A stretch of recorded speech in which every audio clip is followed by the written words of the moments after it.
أيها النبي والكوكب الدري يا أيها النبي والكوكب الدري أنت إمام الحضرة سلطانها الغيبي أنت إمام الحضرة.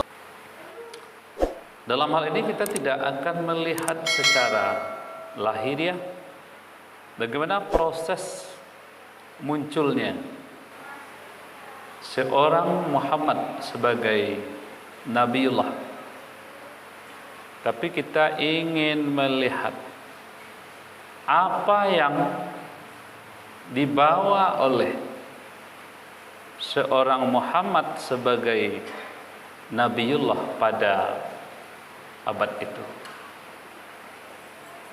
Bicara Islam pada hakikatnya sudah diawali di masa Adam alaihis salam sampai kepada para nabi sesudahnya, dan disempurnakan oleh baginda Rasulullah sallallahu alaihi wasallam. Disinilah titik terakhirnya Allah menyebutkan inna dina indallahil Islam,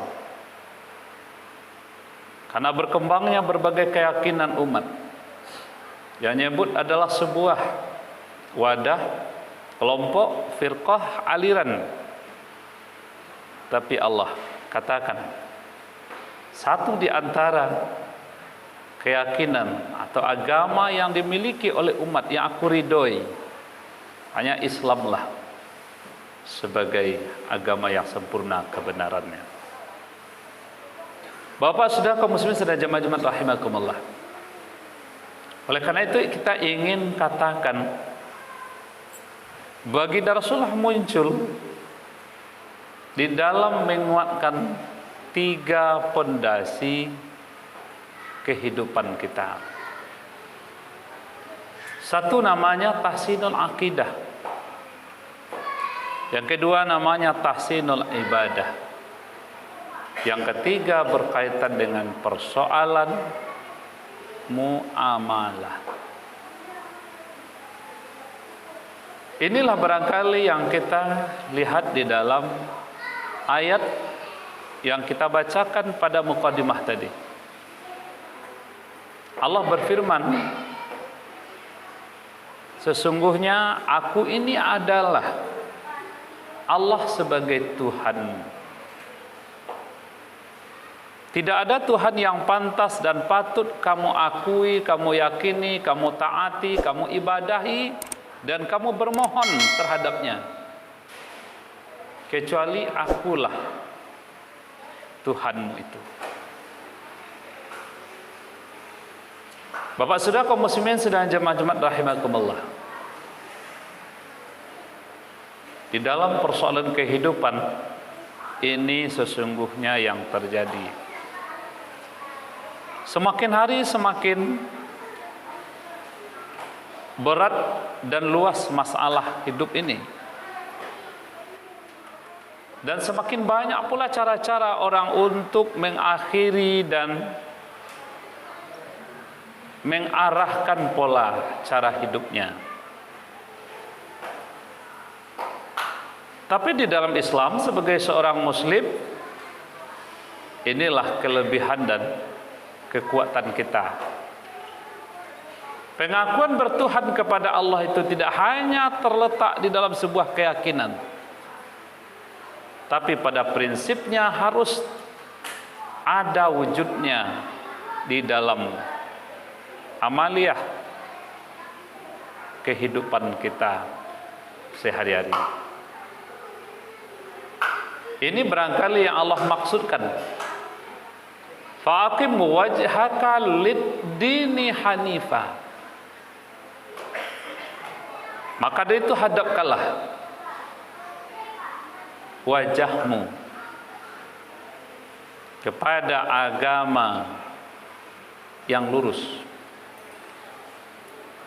yang kami Allah katanya diturunkan sebagai satu fitrah,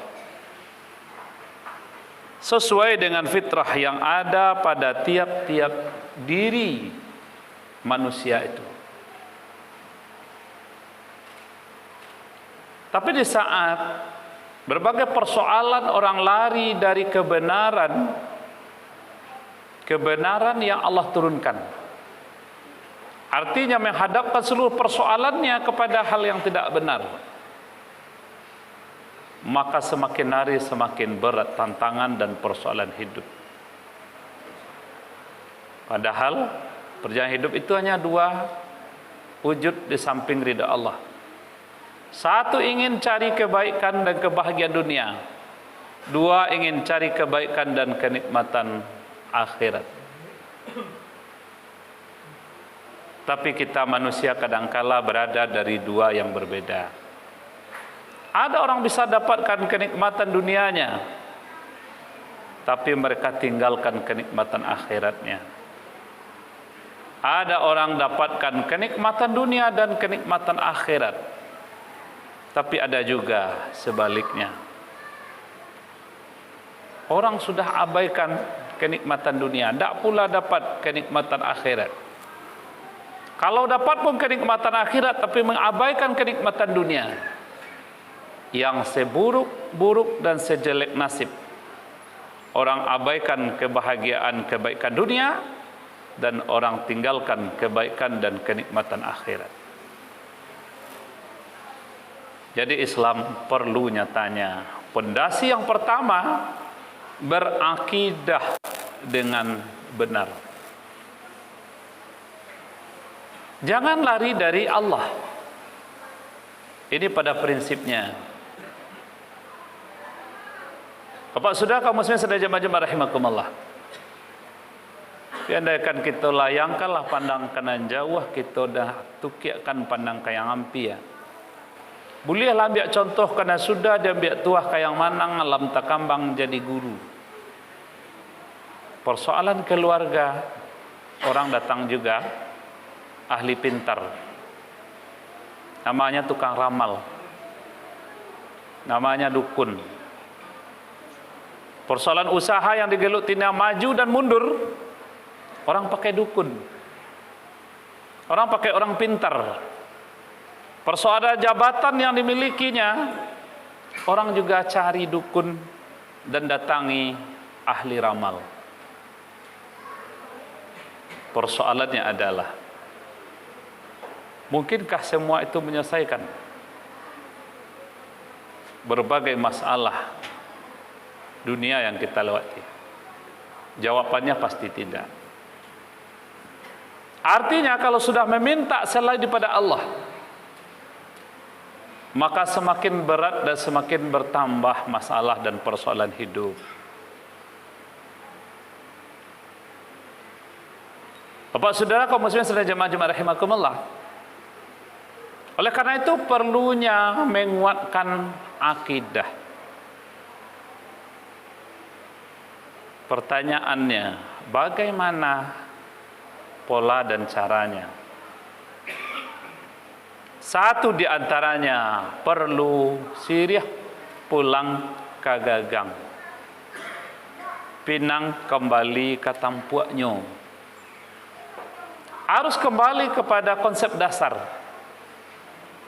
Maka kelompok ulama sufi,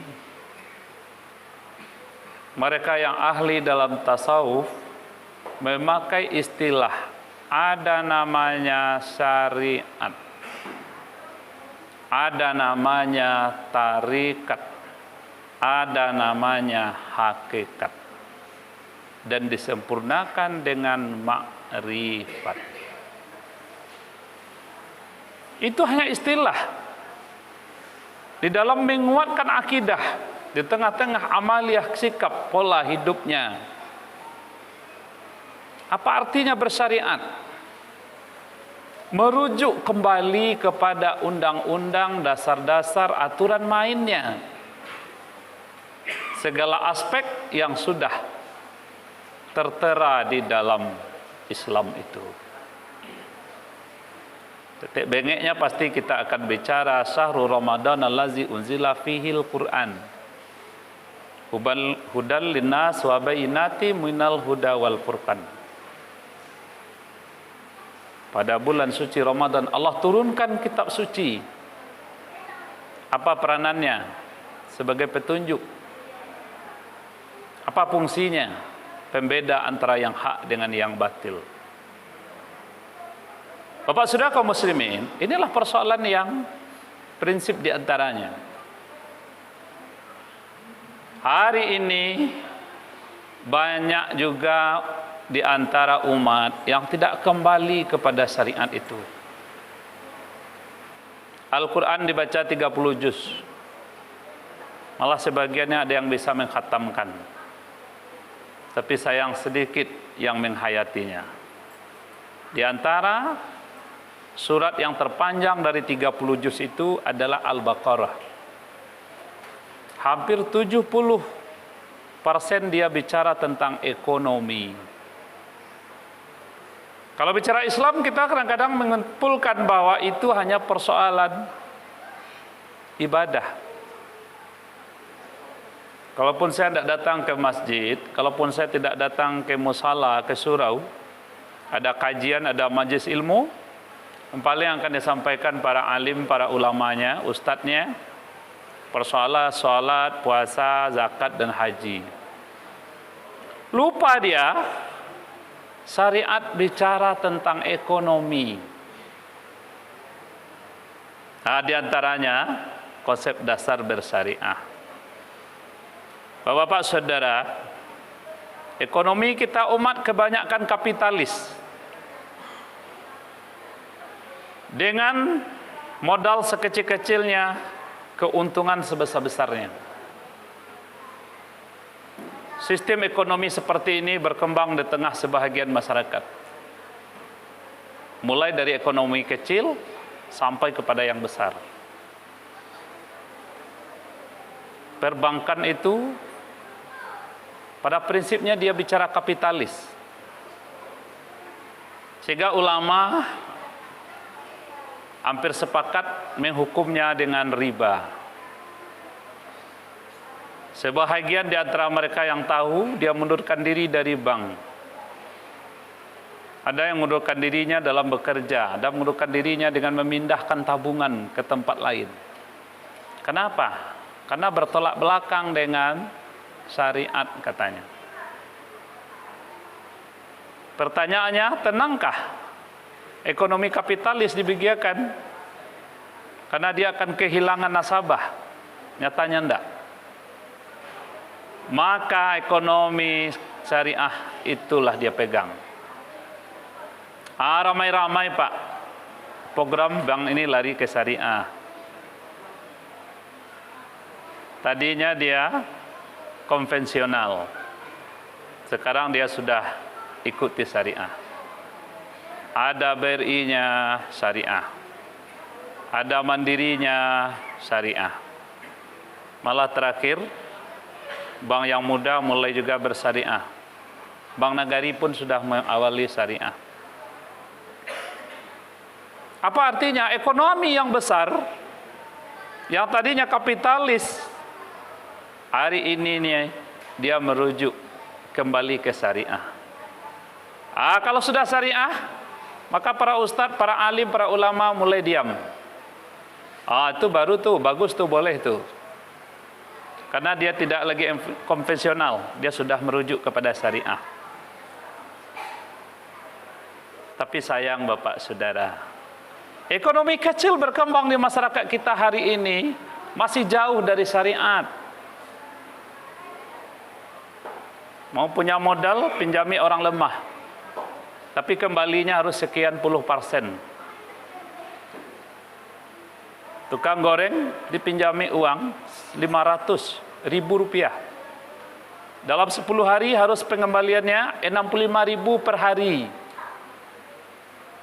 10 hari dia bayar 650. Dalam 1 bulan 30 hari, berapa kali dia minjamkan uang kepada tukang gorengan? Putarannya 3 kali. Satu putaran untungnya 150, 3 kali putaran dalam 1 bulan. Untungnya 4,5. Bayangkan. Modalnya 500, 1 bulan dia dapat untungnya 4,5. Uangnya genap menjadi 950.000. Bayangkan berapa persen untungnya. Kita tanya tukang gorengan, Bu, bagaimana? Ada manfaat apa enggak? Payah, Pak. Tapi kalau enggak diambil, bagaimana kita bisa buka usaha? Padahal keuntungannya untuk orang itu terus.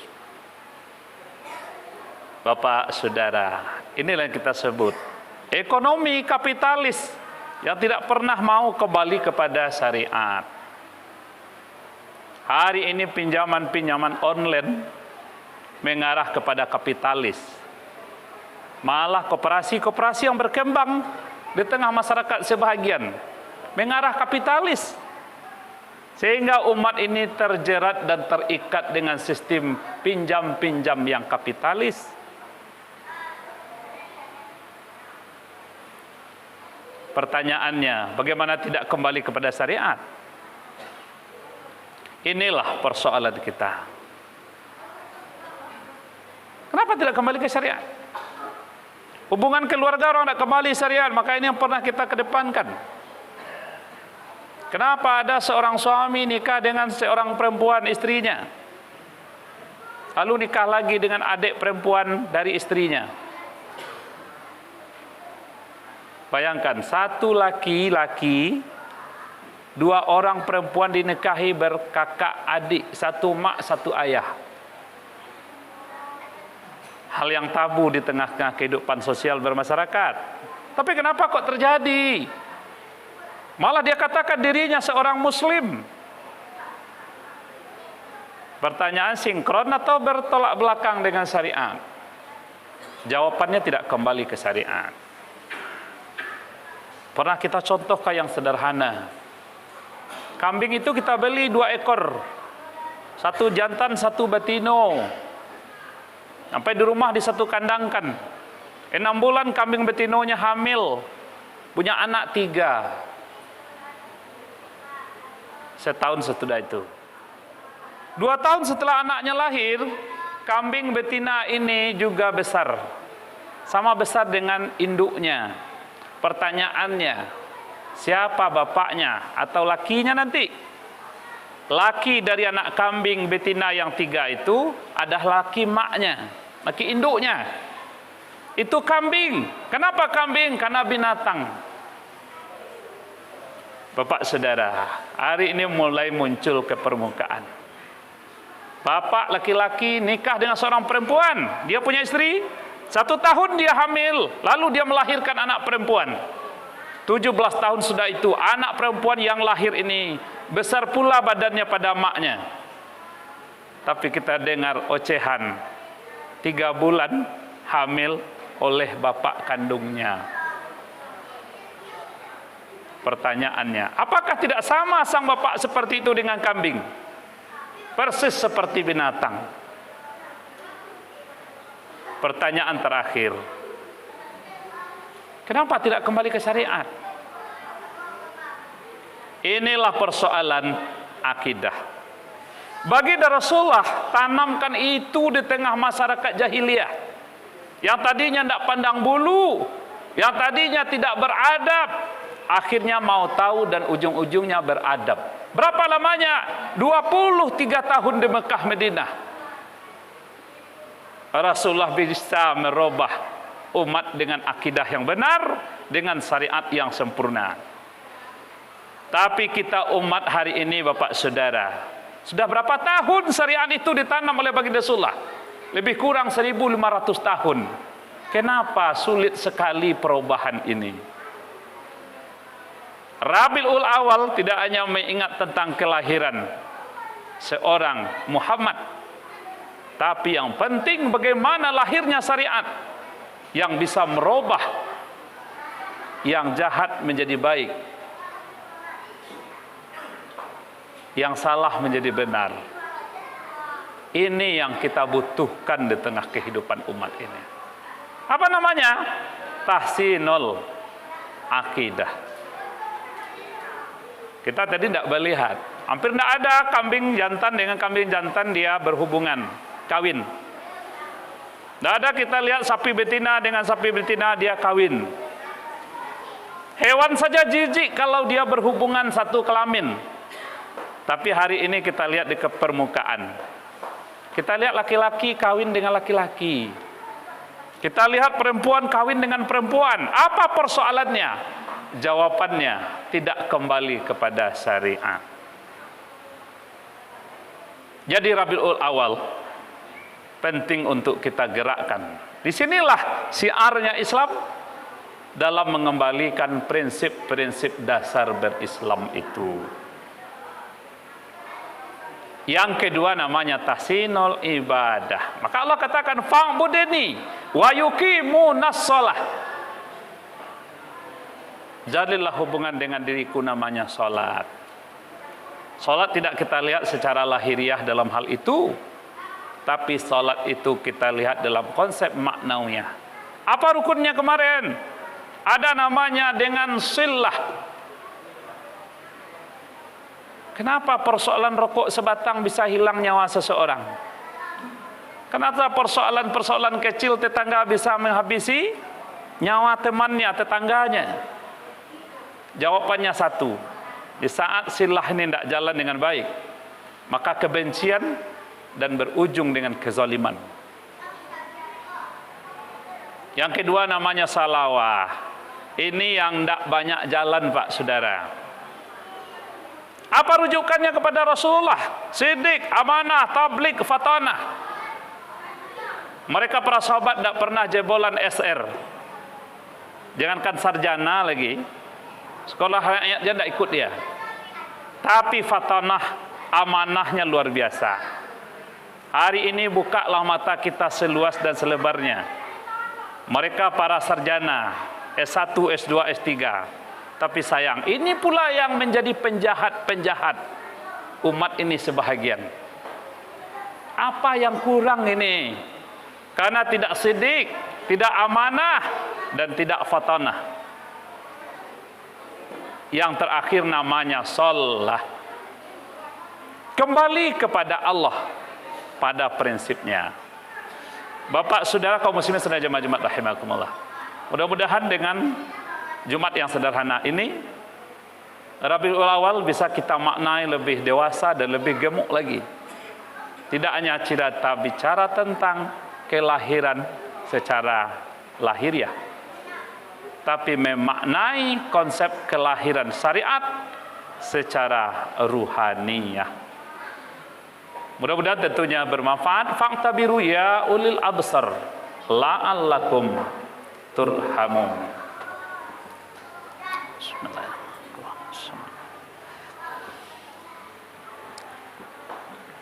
Alhamdulillah. Alhamdulillahilladzi khalaqas samawati wal ardh wa ja'alaz zulumati wan nur. Asyhadu an la ilaha illallah wahdahu la syarikalah. Asyhadu anna sayyidana Muhammadan abduhu wa rasuluh. Allahumma salli wa sallim wa barik ala Muhammad wa man tabi'ahum ila yaumiddin.